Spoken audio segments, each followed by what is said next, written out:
আমার ছোট্ট মেয়েটাকে নিয়ে সারাদিন ঘোরাঘুরির পর বাসায় এসে রীতিমতো আমি অসুস্থ হয়ে পড়ি। আমরা সবাই মিলে আমার মেয়ে সকালকে নিয়ে কোথায় কোথায় গেলাম, কি কি করলাম, সে সবকিছু থাকছে আজকের ভিডিওতে। আসসালামু আলাইকুম গাইস, কি অবস্থা সবার? আজকে আমরা সবাই মিলে চলে এসেছি সেনা শপিং কমপ্লেক্স। প্রথমেই আমরা আমাদের দোকানে এসে নাস্তা করে নিলাম, কারণ আজকে আমাদের বাসায় সকালে রান্না করার সময় গ্যাস চলে যায় আর গ্যাসের দোকান বন্ধ ছিল, যার কারণে বাসায় আর রান্না করা হয় নাই। আজকে প্রায় অনেকদিন পর আমি আমার দোকানে এসেছি, আর আজকে কিন্তু আমি একা আসি নাই, আমার ছোট্ট মেয়েটাকে নিয়ে এসেছি। আলহামদুলিল্লাহ, মাশাআল্লাহ। আজকে আমরা মূলত এসেছি আমার মেয়ের জন্য কেনাকাটা করতে।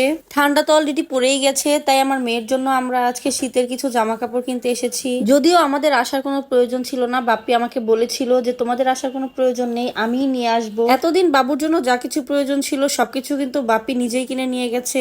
সত্যি কথা বলতে আজকের এই দিনটার জন্য আমি অনেকদিন অপেক্ষা করেছি, আমার মেয়ের জন্য আমি নিজে পছন্দ করে শপিং করব তাই। বাট এখন মনে হচ্ছে ওকে নিয়ে শপিং এ না গেলেই ভালো হতো।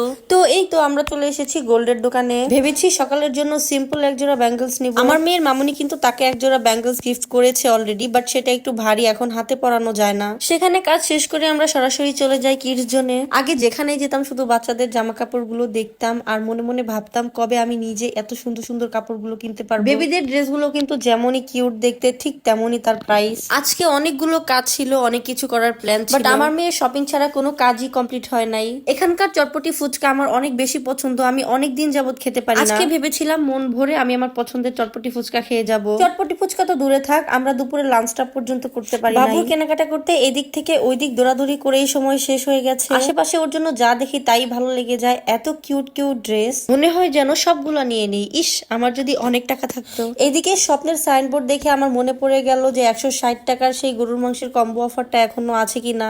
দেখলাম হ্যাঁ, এখানে এখনো অফারটা চলছে। দেরি না করে তাড়াতাড়ি চলে গেলাম অফারটি নেওয়ার জন্য। হয়তো সবাই এই অফারটা ট্রাই করেছে, শুধুমাত্র আমিই বাদ পড়ে গেছি। বাট কপাল খারাপ, কম্বোটা আগেই শেষ হয়ে গেছে, আমরা আর পাই নাই। তো কি আর করার, খালি হাতে হাসতে হাসতেই বেরিয়ে চলে আসলাম। আমরা কিন্তু সকালে মার্কেটে এসেছি আর শপিং করতে করতে কখন বিকেল হয়ে গেছে টেরই পাই নাই। হাঁটতে হাঁটতে তো আমার 12টা বেজে যায়। ভাগ্যিস সকাল সারাক্ষণ ওর মামুনির কোলেই ছিল, না হলে যে আমার কি অবস্থা হতো একমাত্র আল্লাহ জানে। যেহেতু আমার সি সেকশন হয়েছে, এখন আর আগের মতো হাঁটতে পারি না, অল্পতেই টায়ার্ড হয়ে যায়। প্রায় 1 বছর পর আজকে এতটা হাঁটলাম। আজকে আমি অনেক বেশি হ্যাপি ছিলাম। এত আনন্দ করে হাঁটার ফল কিন্তু আমাকে ভোগ করতে হয়েছে। বাসায় আসার পর থেকে 2 দিন আমাকে পেইন সহ্য করতে হয়েছে, জানি না কবে পুরোপুরি সুস্থ হব। যাই হোক, আমাদের অনেক লেট হয়ে গিয়েছিল, তাই আমরা এখানে বসে লাঞ্চ না করে বাসায় নিয়ে যাই।